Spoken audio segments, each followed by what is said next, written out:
Buenos días.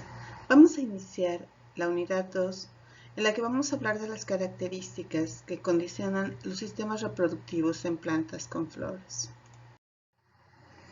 El primer tópico que revisaremos es la variación en la expresión sexual con plantas. Para ello vamos a hablar acerca de los cambios que se pueden dar en la función masculina y femenina, tanto de manera temporal como espacial.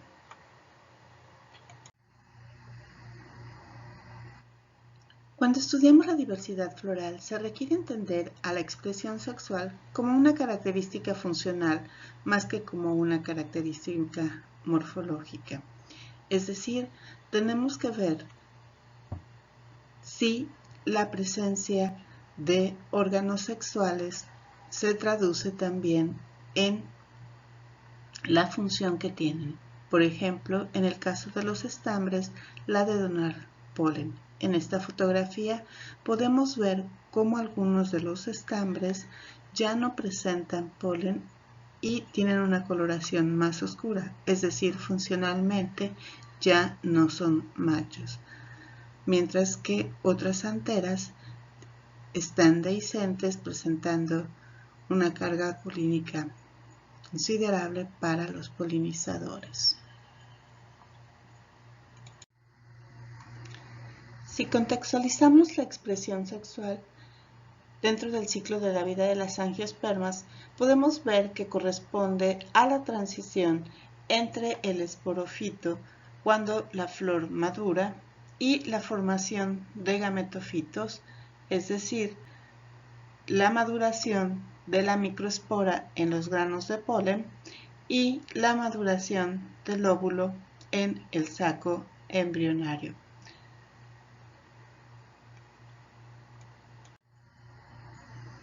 Dependiendo del tipo de variación espacial o temporal, podemos tener dos formas de expresión sexual diferenciales. La diclinia, que es aquella en que las flores pueden tener una expresión sexual diferente dentro de un individuo o entre individuos. Y la dicogamia, en el que la expresión sexual varía con los tiempos de desarrollo. Con base en esto, podemos decir que una flor se considera masculina o macho cuando presenta el androceo, es decir, los estambres, que son el microesporangio, con polen viable capaces de formar tubos polínicos fértiles, es decir, los gametofitos masculinos. Más adelante en las sesiones prácticas veremos algunos métodos para evaluar la viabilidad de los granos de polen.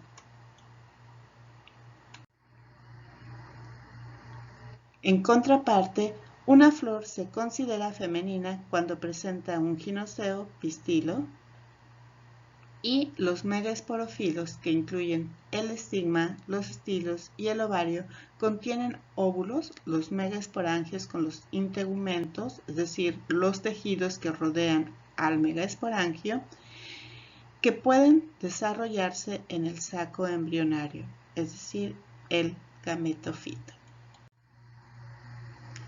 Los óvulos, cuando son fértiles, contienen estos sacos embrionarios viables y cada uno de ellos tiene un huevo fértil. Es importante recalcar que en las plantas hermafroditas existe un conflicto, pues se tienen que incrementar tanto la adecuación por la vía masculina como por la femenina.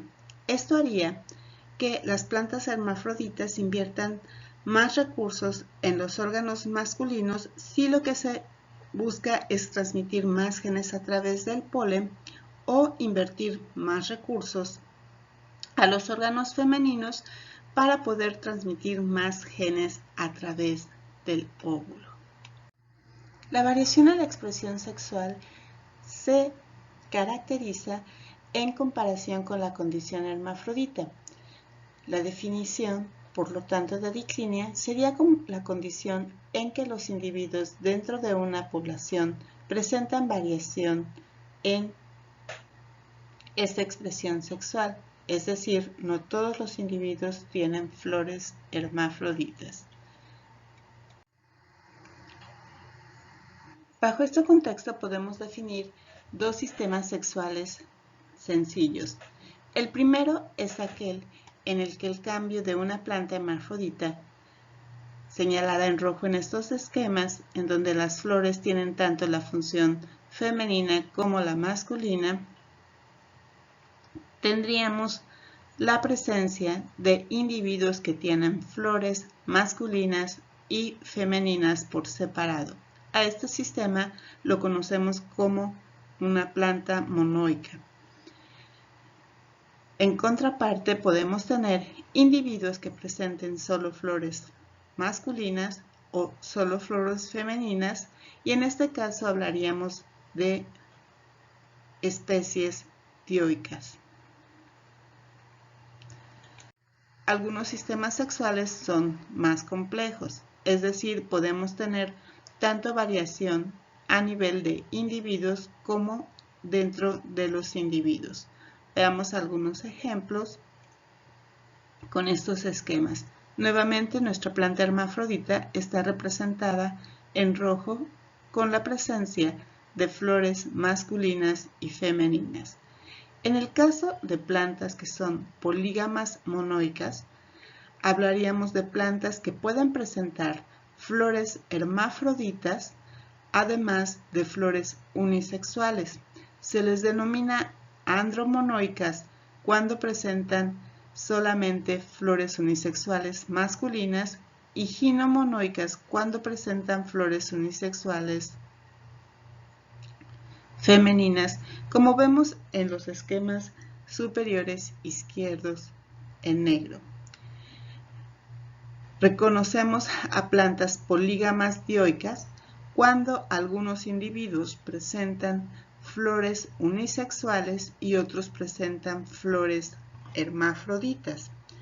Reconoceríamos a los sistemas androdioicos como aquellos en los que algunos individuos presentan flores sexuales masculinas y los otros flores hermafroditas. En las especies ginodioicas, los individuos presentan flores hermafroditas y otros presentan flores unisexuales femeninas. Podemos encontrar también plantas a las que denominaremos polígamas trioicas, y en este caso los individuos pueden presentar flores hermafroditas, flores femeninas o flores masculinas. Un ejemplo bien conocido de este caso es el de la papaya, en el que hemos encontrado individuos que tienen flores hermafroditas, y a los cuales denominaremos hermafroditas, o plantas que producen solamente flores masculinas, que les conocen comúnmente como machos, o presentan solamente flores femeninas y se conocen como individuos hembra. La comparación que hicimos para evaluar la expresión sexual contra las plantas hermafroditas tiene también un sustento evolutivo, pues se considera que el ancestro de las angiospermas tenía como condición basal o ancestral el presentar flores hermafroditas.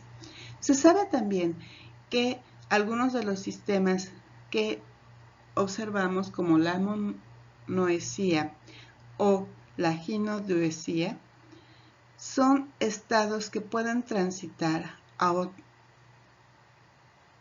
otros estados como la dioesía o la androdioesía.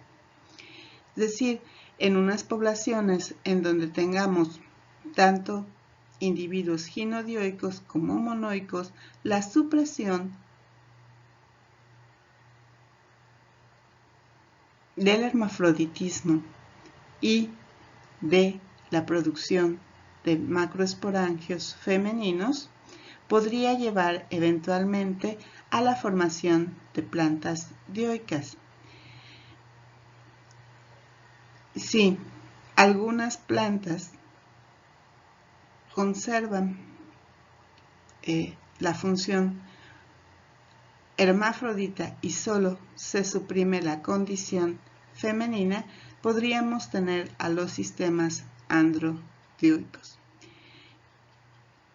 Uno de los autores que más ha estudiado estas transiciones es el Dr. Spencer Barrett, que realizó una revisión acerca de la diversidad sexual en plantas en el 2002 y a partir de ese momento tiene algunas revisiones más actuales acerca de los cambios y las bases genéticas que tienen estos cambios en la diversidad de sistemas sexuales en las angiospermas. En diversos estudios en los que se evalúa la expresión sexual de las plantas en diferentes tipos de vegetación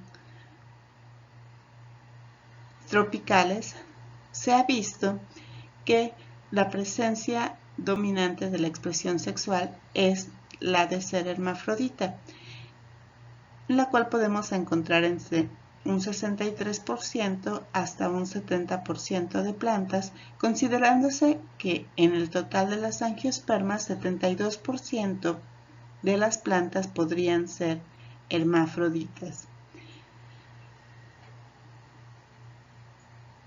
En las zonas tropicales se ha visto que muchos árboles, entre un 12% y un 18%, presentan sistemas de expresión sexual dioicos, a comparación de un 4% que se considera ser plantas dioicas en el total de las angiospermas. Y se sabe también que entre un 12 y un 13% pueden ser monoicas, a comparación de un 3% del total de las angiospermas. Esto ha llevado a postular que la diversidad de la expresión sexual es más variable en los sistemas tropicales y que posiblemente responda a una heterogeneidad ambiental en la cual se favorece tener individuos machos y hembras, o en la cual la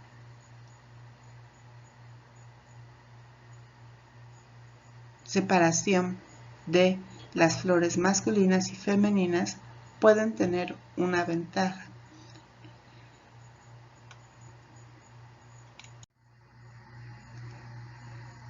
Por otra parte, la expresión sexual puede variar en el tiempo. A este fenómeno que conocemos como dicogamia se caracteriza porque la flor no es hermafrodita todo el tiempo. Presenta una transición, por lo tanto, entre los. Un primer ejemplo de la dicogamia es la protandria, en el cual las anteras maduran primero durante el desarrollo floral, como podemos ver en esta flor de gentiana, en el que las anteras se ven dehiscentes en esta primera fase y posteriormente el estigma madura, como podemos ver en la segunda fotografía, en el cual las anteras se marchitaron y el estigma es la estructura que se ve funcional. La protoginia, por otra parte, es aquella condición en la cual la maduración del estigma ocurre primero, como podemos ver en esta primera foto, en la cual la flor se desarrolló primero y las anteras todavía no se ven dehiscentes hasta un segundo momento en el cual maduran, y en la segunda flor podríamos ver ya las decas de las anteras con granos de polen en un segundo momento. Es decir, las flores son funcionalmente femeninas en un principio y funcionalmente masculinas en el segundo.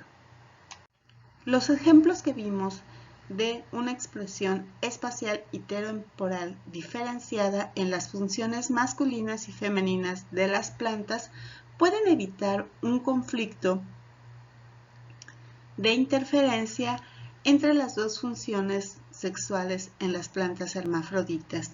Es decir, cuando las plantas son funcionalmente masculinas, incrementan la adecuación masculina al permitir que los polinizadores transporten más eficientemente el polen.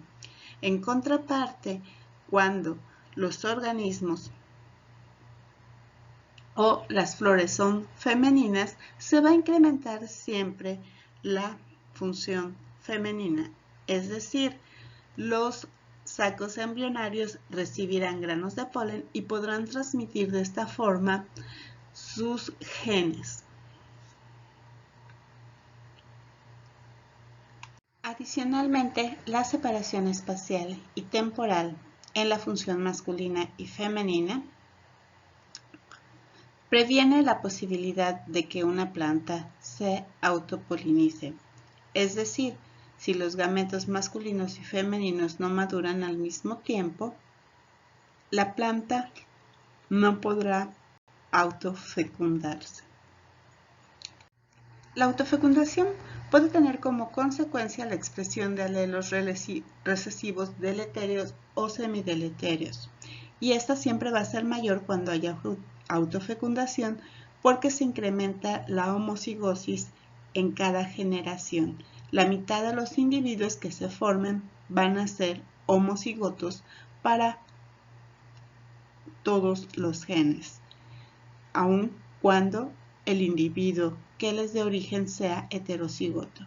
Veamos un ejemplo para dos genes que puedan regular el crecimiento del endospermo y el embrión. El primero lo vamos a llamar A y al segundo lo vamos a llamar B. Si un individuo sano que es heterocigoto tiene alelos a los alelos recesivos, puede dar origen a los genotipos que sean homocigotos para una de estas características y heterocigoto para la otra. Tendríamos, por ejemplo, en la foto de la derecha, en la primer semilla, la que está a la izquierda, un embrión subdesarrollado que es homocigoto para el gen que regula el crecimiento. Para el segundo caso tenemos un homocigoto para el gen que regula, un homocigoto recesivo para el gen que regula la maduración, y por lo tanto tendríamos una semilla que se subdesarrolla. Esto es importante porque algunas veces la progenie que proviene de apareamientos endogámicos, y el ejemplo más extremo es la autofecundación, tiene un desempeño menor que el que proviene de apareamientos exogámicos. En este caso se habla del fenómeno de la depresión endogámica. Veamos un ejemplo con estas semillas que tienen una maduración diferencial del endospermo y del embrión. En la extrema derecha podemos observar un endospermo bien formado y en las izquierdas uno subdesarrollado y uno que no logró su desarrollo, aunque sí un tamaño